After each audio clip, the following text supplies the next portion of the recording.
Bienvenidas y bienvenidos a Las Voces del Sur.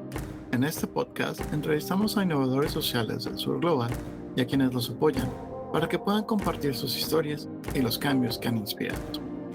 Gracias por escuchar y asegúrate de disfrutar el episodio. Según el Instituto Nacional de Estadística y Geografía, en el 2022 México tenía cerca de 150 millones de habitantes y de estos, cerca del 5%, es decir, 6 millones de personas, viven con una discapacidad. Así pues, se vuelve de importancia que estas 20 millones de personas que viven con una discapacidad tengan la posibilidad de vivir una vida digna y completa. Esto es decir, que estas personas tengan la posibilidad de disfrutar su vida, de desarrollarse y de tener sus derechos básicos garantizados. Lograr que las personas que viven con una discapacidad tengan una vida digna y completa es más fácil decirlo que hacerlo, ya que las necesidades de estas personas varían con la severidad y el tipo de discapacidad de cada individuo. Y aunque el gobierno mexicano tiene programas destinados a apoyar a estas personas, hay muchos que no logran obtener estos beneficios. Es esta la situación la cual nos lleva con nuestra invitada del día de hoy, Flavia, de la Fundación Piña Palmera. Piña Palmera lleva alrededor de 50 años trabajando junto a las y los mexicanos que viven con una discapacidad para ayudarles a empoderarse y vivir una vida completa. Para lograr esto, la Fundación se enfoca en empoderar a las personas de acuerdo a su contexto para que puedan desarrollar sus habilidades y volverse lo más independientes posibles. Así que, sin más que decir, bienvenida Flavia a Las Voces del Sur. Es un gusto tenerte aquí. Ay, mil gracias por la oportunidad de compartir. Bueno, y ya que estamos aquí, hago algunas acotaciones. Por favor.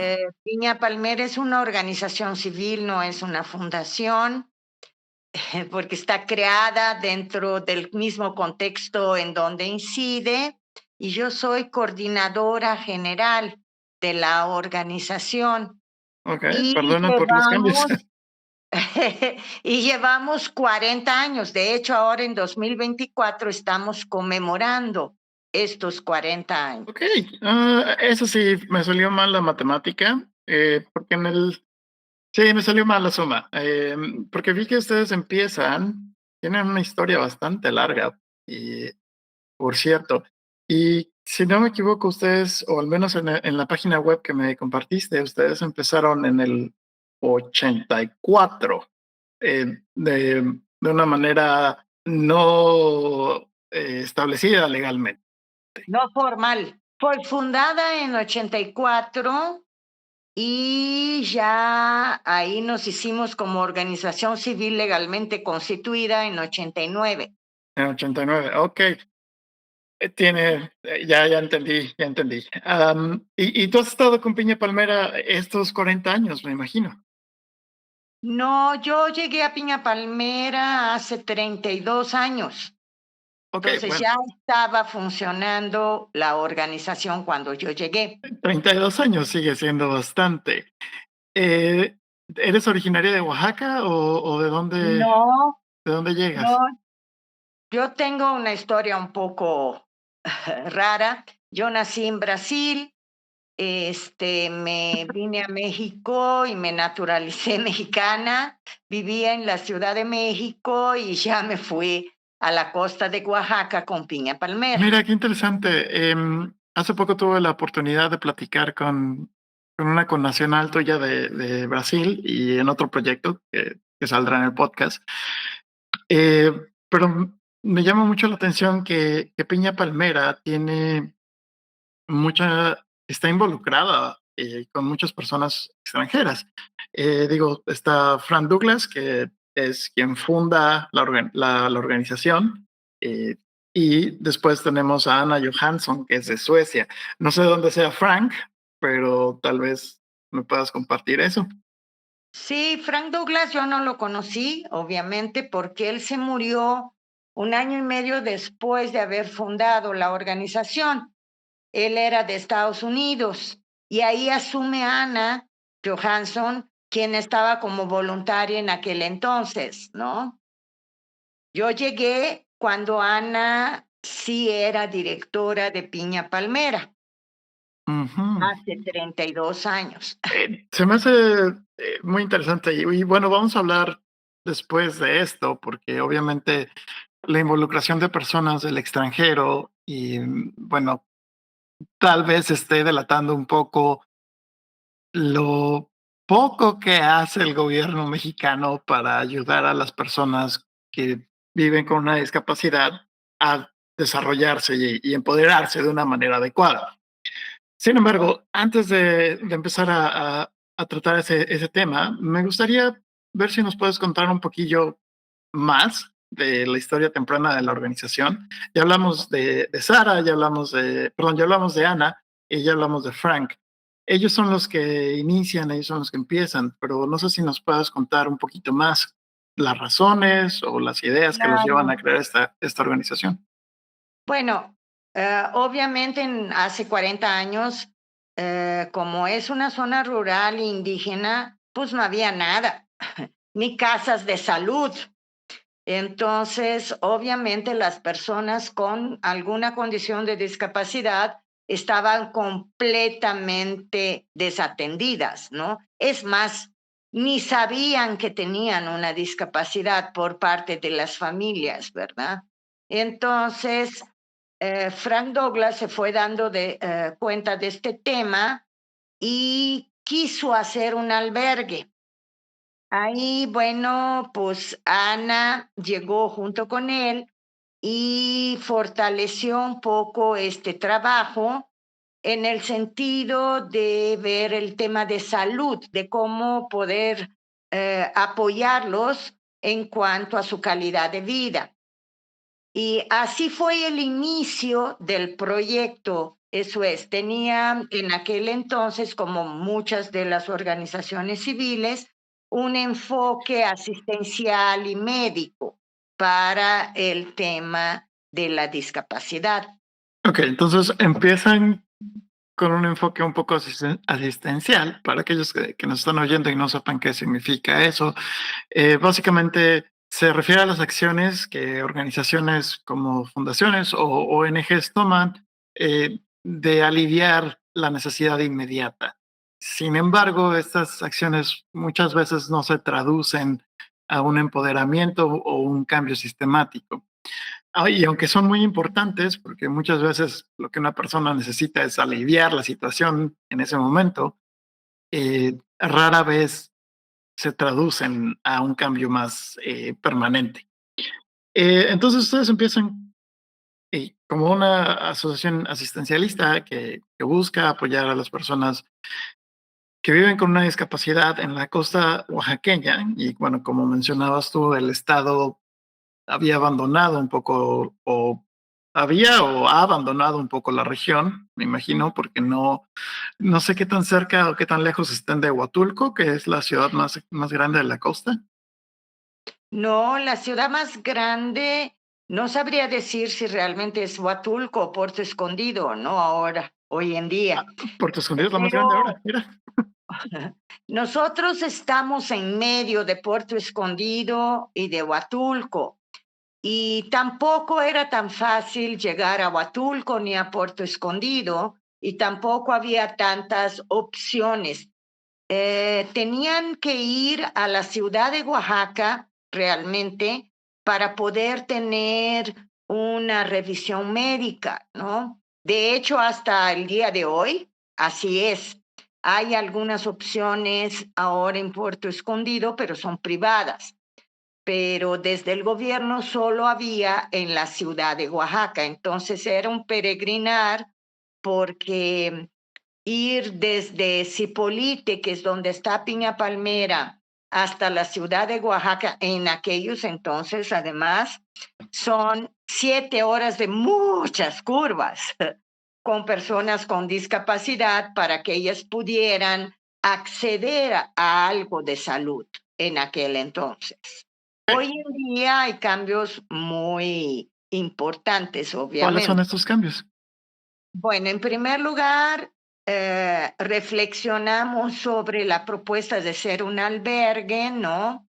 Y dijimos poco a poco, conforme fuimos llegando, yo también fui voluntaria, que esto no es la mejor opción, ¿no? Porque no generamos cambios en donde viven las personas con discapacidad. Y no podríamos tener albergados y albergadas a todas las personas con discapacidad. Sería gravísimo esto, ¿no?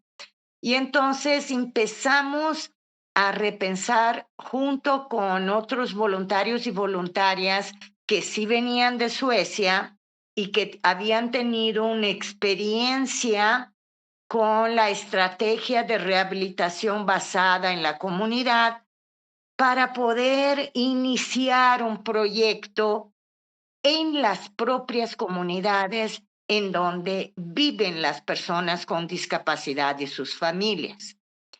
Entonces, poco a poco fuimos construyendo la propuesta de rehabilitación basada en la comunidad, que hoy en día la nombramos inclusión basada en y con la comunidad. Entonces fue un cambio muy drástico. Ya no éramos un albergue y ya empezábamos a ver el tema de cambios del entorno, ejercicio de derechos.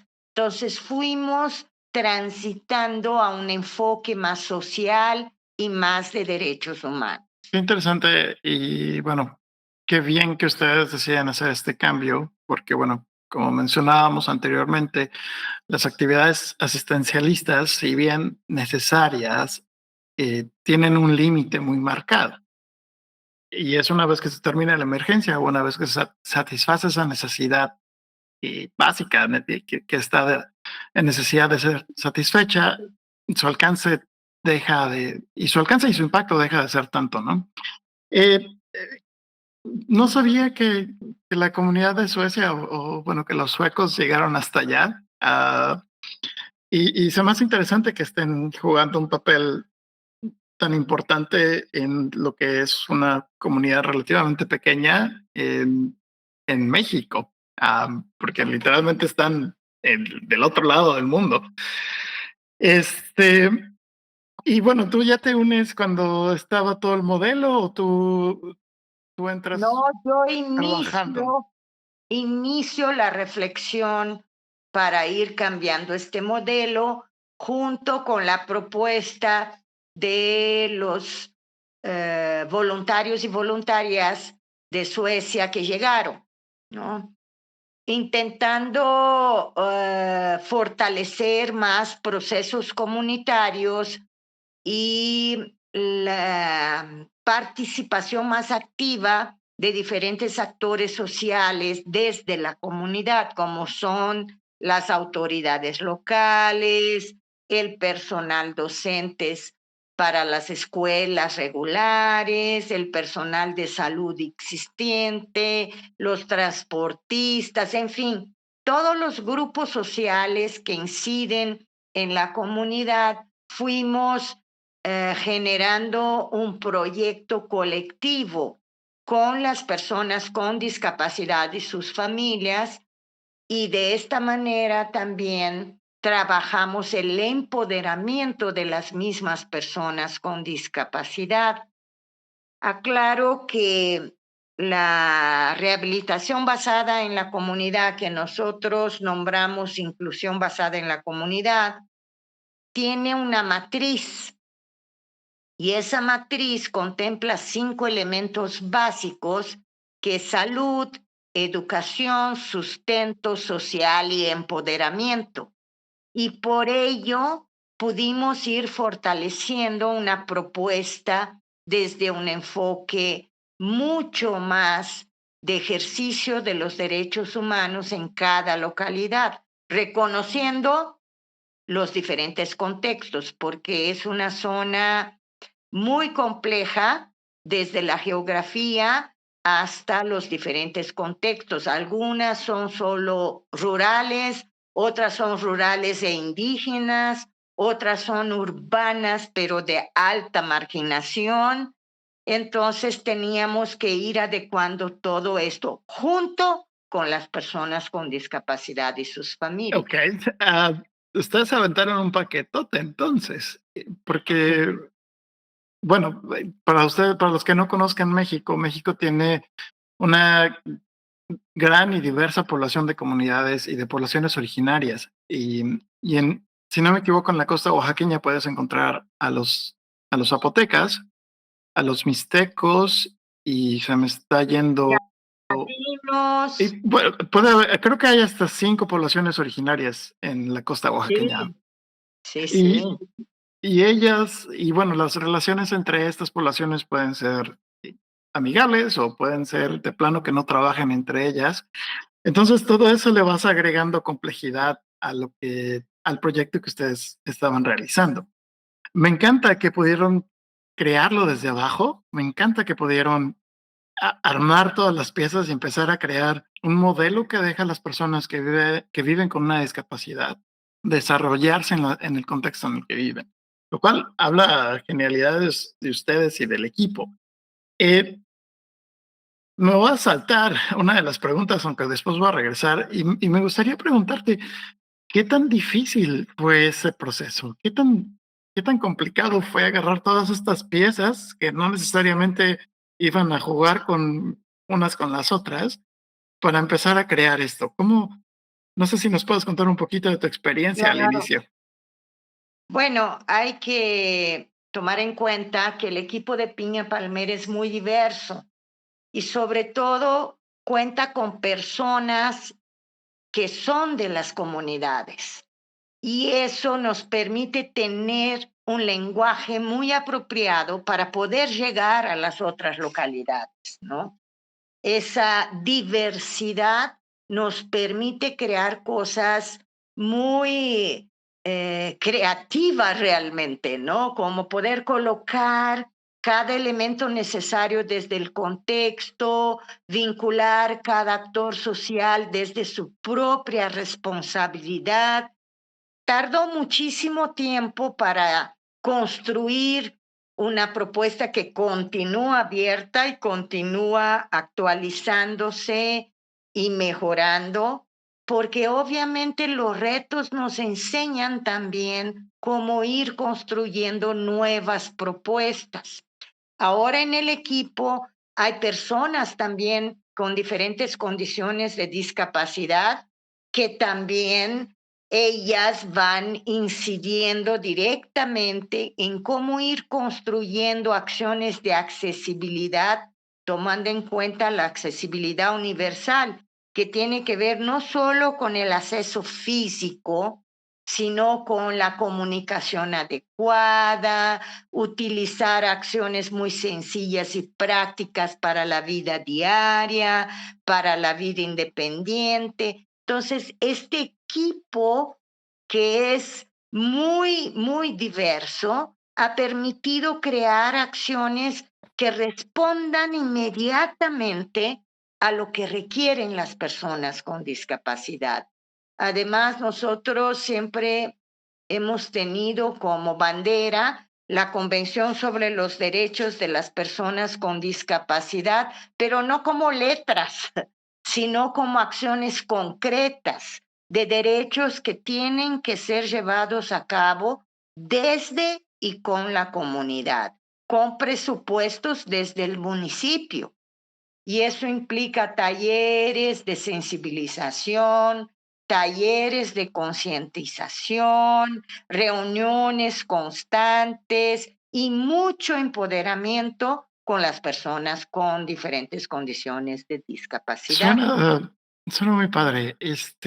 Nada más me estoy imaginando un poco, porque muchas veces la diversidad es necesaria, pero también esta diversidad puede hacer que las cosas vayan un poco más lento, y debido a que, bueno, lo que le sirve a uno no necesariamente le sirve al otro.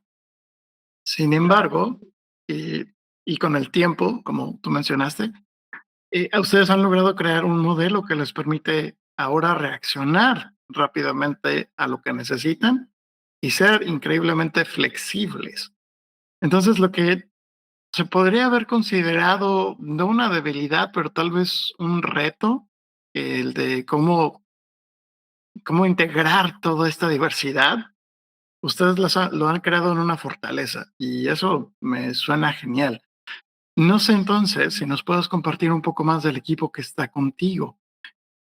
digo, lo que nos has comentado hasta el momento es que lo que es piña palmera es porque es lo que es, por la gente que está trabajando en piña palmera, por lo diversa que es esta gente, por lo diversa que las diversas ideas, los comentarios, todas las interacciones que existen. No sé si nos puedes hablar del equipo que tienes ahí contigo.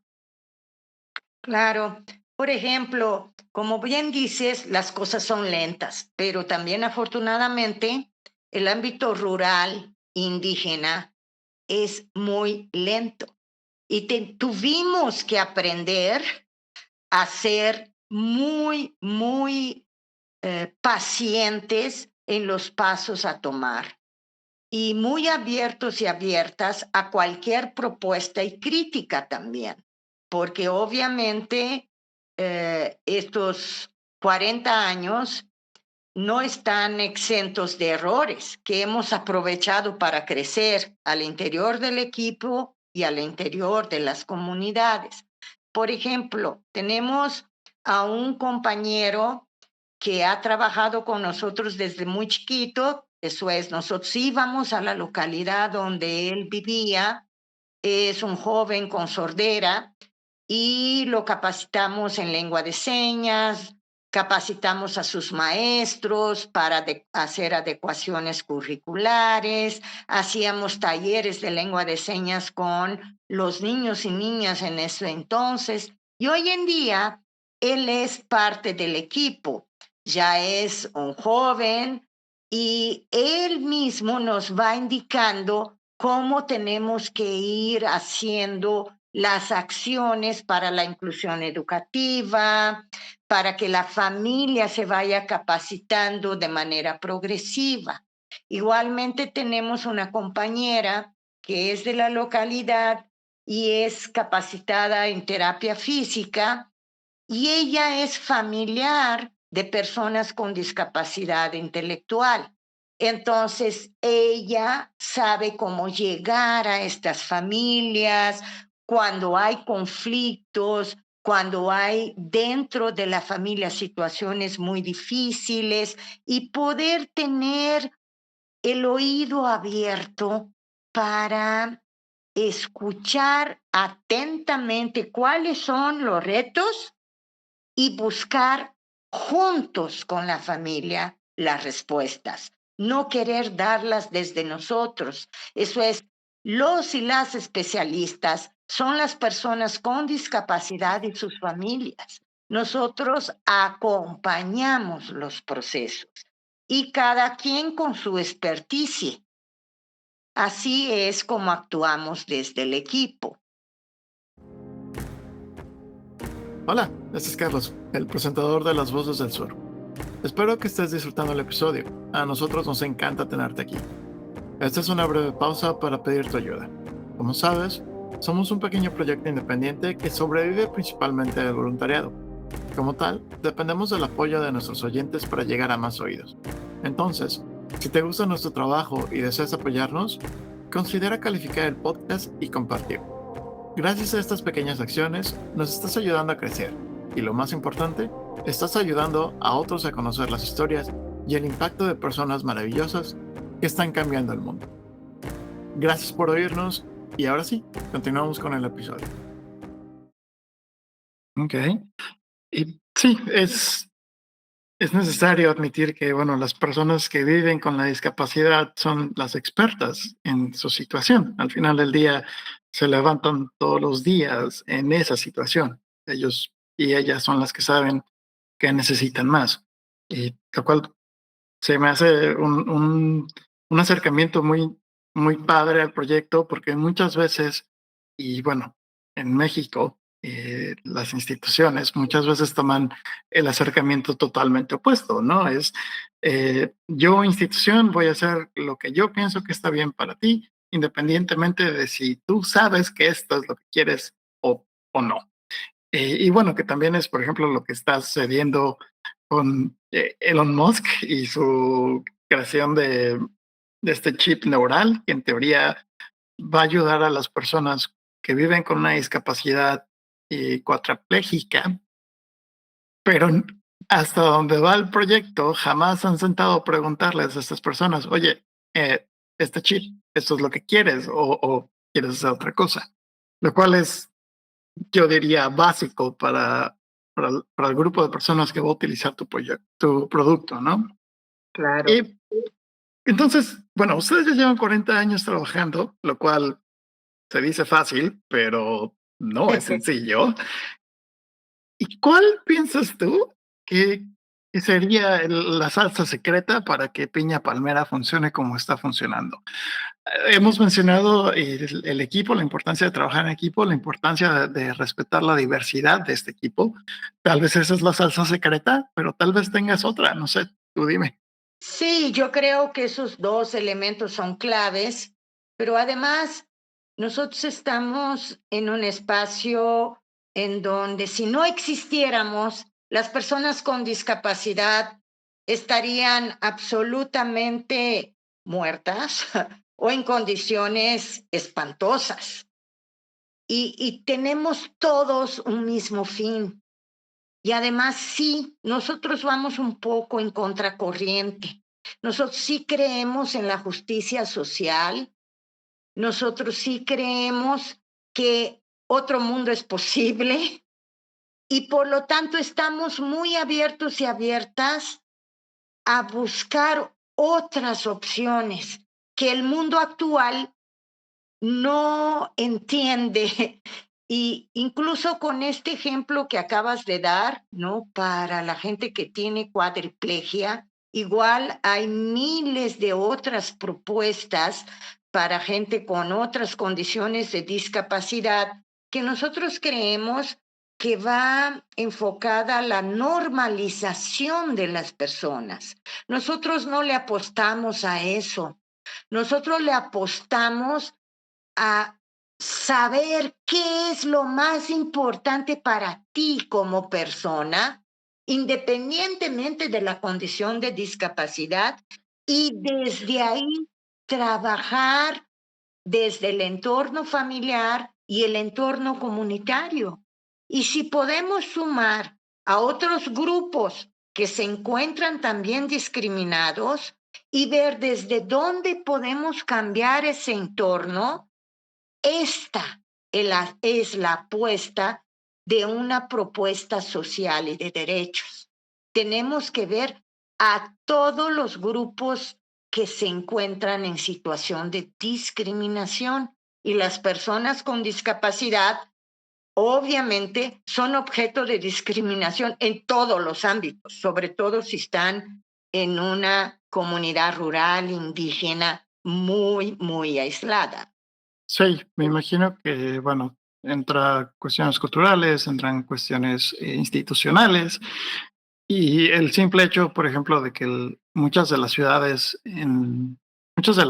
y las comunidades en Latinoamérica están diseñadas para el uso de automóvil en vez de un acceso a un transporte público que sea adaptable para todas las personas, eso te limita mucho, ¿no? Nunca me ha pasado a mí cuando me he lastimado el pie, que pasa frecuentemente, eh, y de repente te ves incapaz de usar el autobús porque tiene escalones. De repente te ves incapaz de usar o de poder darte un baño fácilmente porque, pues bueno, tienes que estar parado por un tiempo relativamente largo.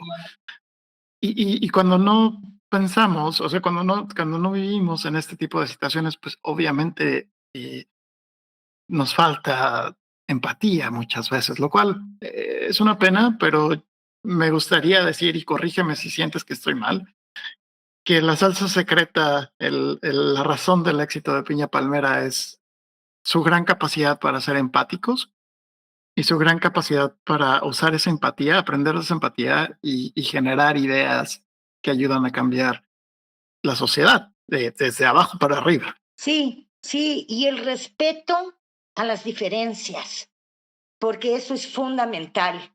Pensamos diferente, tenemos contextos distintos, actuamos de maneras distintas, pero tenemos que tener el eje de construcción de justicia social.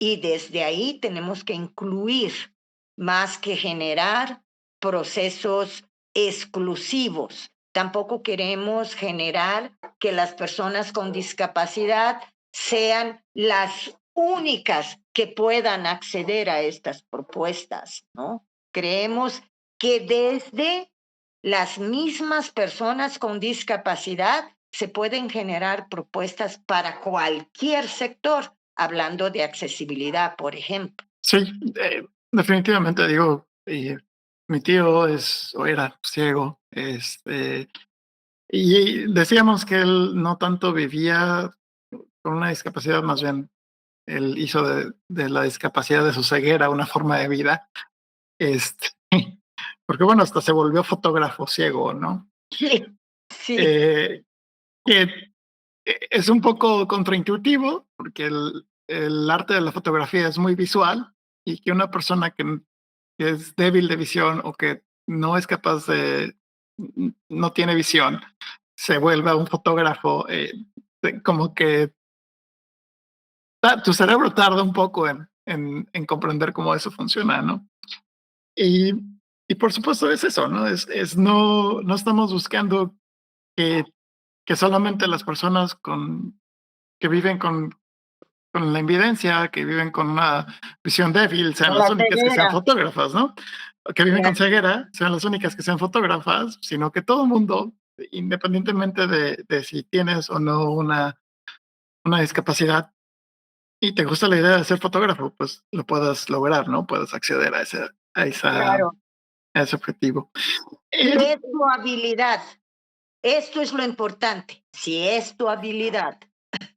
Claro, sí, sí, es tu habilidad. No todo el mundo tiene que ser fotógrafo. Algunos tal vez quieran pintar, algunos tal vez quieran cocinar, algunos tal vez quieran hacer otra cosa, ¿no? Eh, Claro, lo importante es que estas opciones no estén bloqueadas, sino que abramos las puertas de par en par a estas opciones para que las personas que de alguna manera sentimos que no puedan participar tan fácilmente lo puedan hacer, puedan participar y puedan ya decidir después, ¿sabes qué? No es lo mío, ¿sabes qué? Si es lo mío y quiero seguir adelante. claro.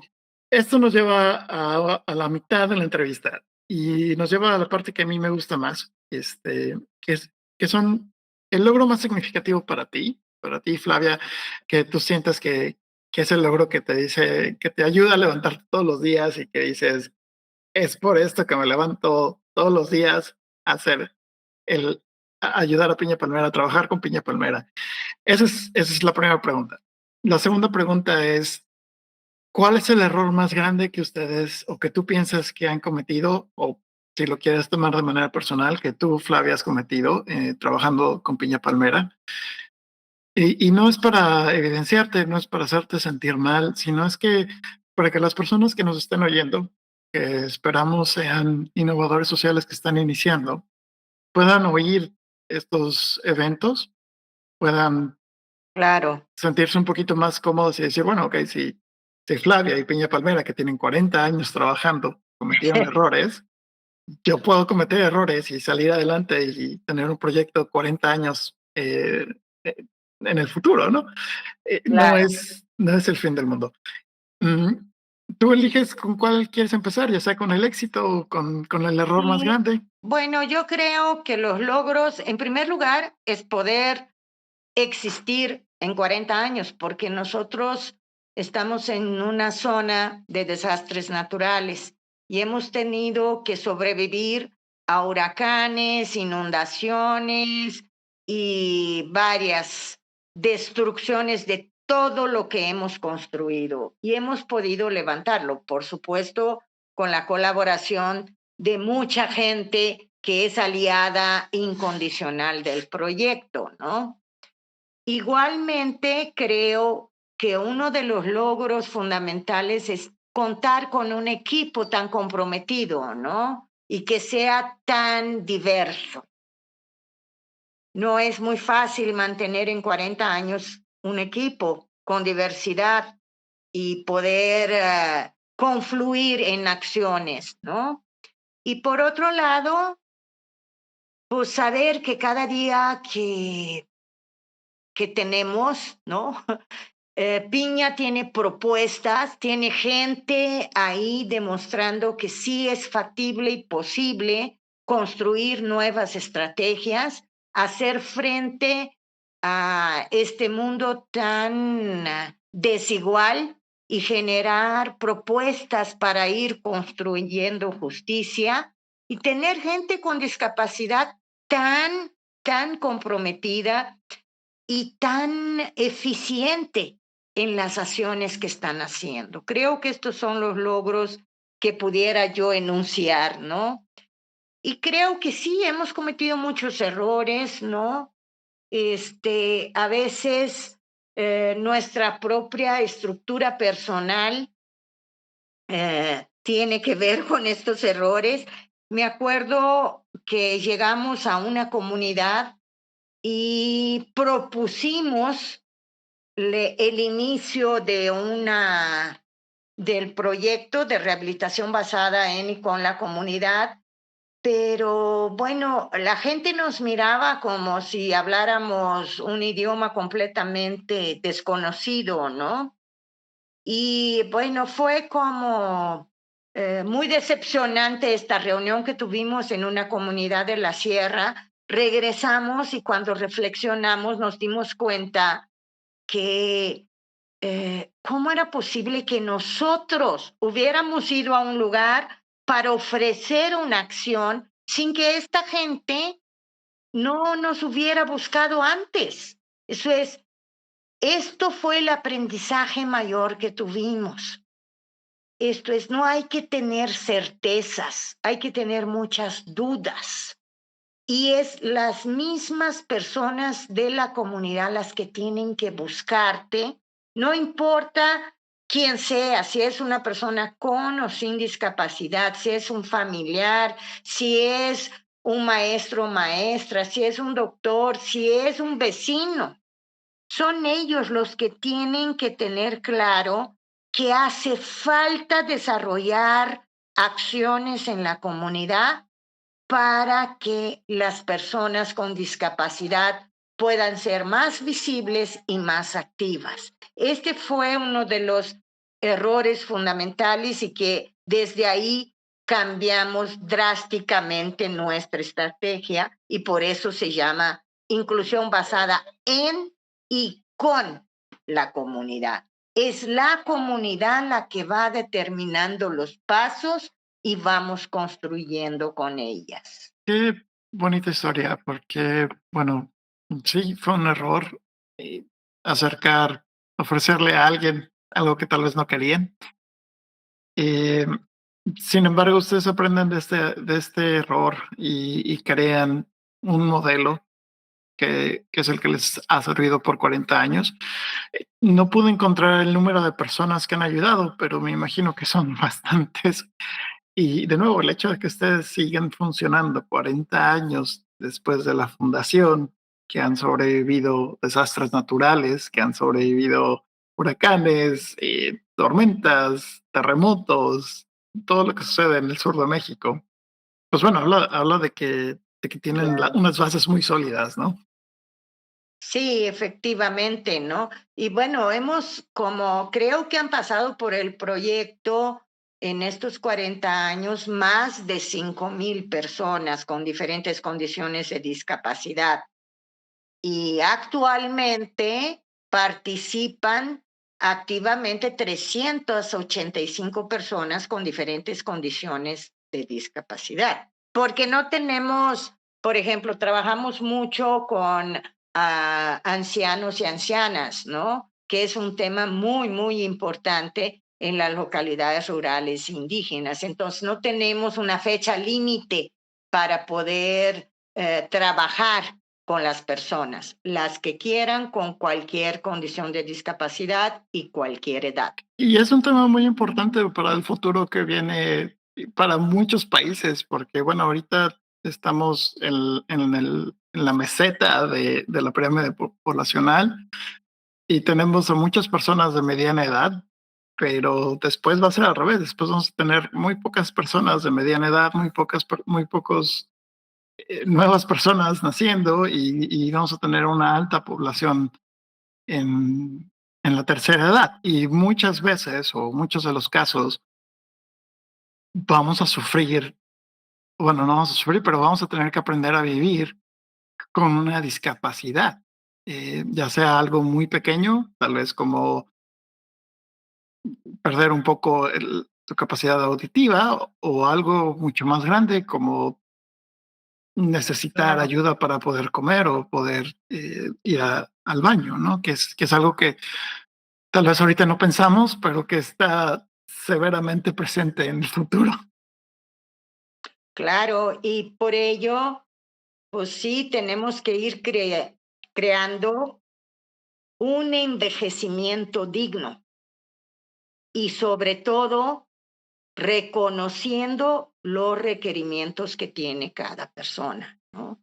Y si podemos hacer acciones intergeneracionales, eso también es muy, muy importante, ¿no? Porque todos y todas vamos a llegar a la vejez. Entonces, es muy importante combinar todo ello, ¿no? Sí, sí, efectivamente. Pero hablando del futuro, hablando del futuro de los países, me gustaría preguntar, ¿cuál es el futuro de Piña Palmera? ¿Qué esperan en, no sé, los próximos 6 meses o el siguiente año?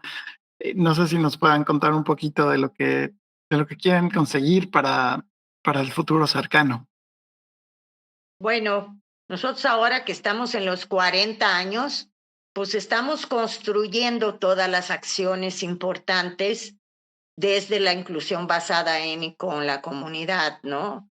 Y también estamos haciendo una campaña muy robusta de recaudación de fondos para poder garantizar que hayan más 40 años y que todos los jóvenes que están ahorita empezando en su proceso de empoderamiento puedan en los siguientes años ir liderando todos los procesos en las comunidades, ¿no?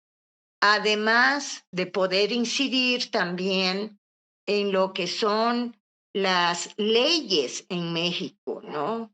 Estamos ahorita abogando por un sistema de cuidados en una zona rural e indígena para poder garantizar calidad de vida y poder fortalecer lo que ya existe, considerando que las personas con y sin discapacidad van a requerir muchos apoyos y el gobierno tiene que involucrarse y tiene que garantizar presupuestos para ello. Entonces, esas son las propuestas que estamos haciendo y junto con la campaña de recaudación queremos construir un sistema de cuidados muy, muy fuerte en cada una de las localidades en donde estamos. Suena como un objetivo bastante interesante, bastante noble y bastante complicado de conseguir, porque bueno, bailar con el gobierno y bailar con cualquier gobierno en Latinoamérica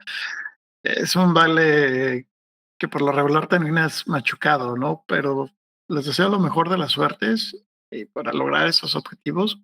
Y hablamos un poquito después de la entrevista, tal vez pueda ayudar para un poquillo por ahí. Ok, pues ya vamos al cierre de la entrevista. Muchísimas gracias por contar la historia, muchísimas gracias por estar con nosotros. Tengo 3 preguntas más que me gustaría hacer.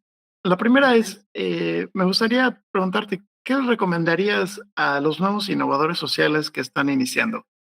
¿Qué piensas tú que necesitan o que sería bueno saber ahora que inician a crear un proyecto de innovación social, ya sea un proyecto que ayude a empoderar a las personas que viven con una discapacidad o cualquier otro tipo de proyecto?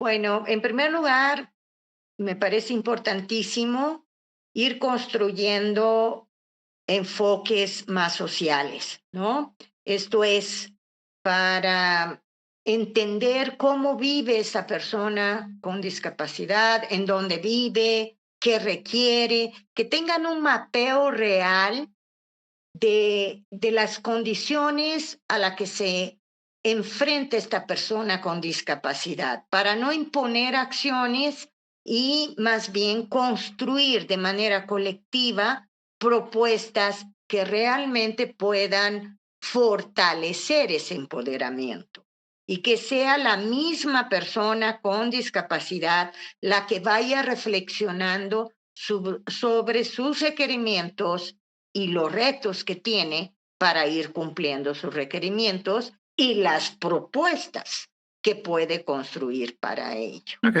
sí, gracias por el tip. La segunda pregunta es, ¿qué le dirías a los donantes? ¿Qué les dirías a las organizaciones que te donan dinero o que te donan recursos? Independientemente de gracias, que me imagino que es algo que ya está implícito. No sé si les quieras decir algo. Sí, bueno, la verdad tenemos organizaciones muy comprometidas con nuestra metodología. Hemos podido conversar con ellas para que se reconocieran dentro del proyecto. Y sí, además de un agradecimiento muy fuerte, tenemos un grupo de donantes de Suecia muy importante y estamos súper agradecidos y agradecidas por ello. Y también a todos los otros donantes, sean personas físicas o sean fundaciones nacionales en México o internacionales, que estén muy abiertas a lo que es un proyecto comunitario, a lo que es un proyecto en un área rural, indígena, porque esto implica tiempos muy diferentes de los que tienen las mismas las fundaciones y también que puedan venir a conocer directamente lo que está pasando, porque esto va a cambiar completamente la visión de cada uno de ellos y ellas. Ok, sí, gracias por compartir ese detalle, sí, ese comentario para los donantes. Siento que es muy importante que los donantes empiecen a oír a los innovadores sociales y creo que lo que tú comentas es crítico, que los tiempos son distintos, los tiempos que tienen en Estocolmo, los tiempos que tienen en Bruselas o en Estados Unidos son muy distintos a los tiempos que ustedes van a tener, en este caso en Piña Palmera, o que se van a tener en África o en alguna ciudad del sur de Asia.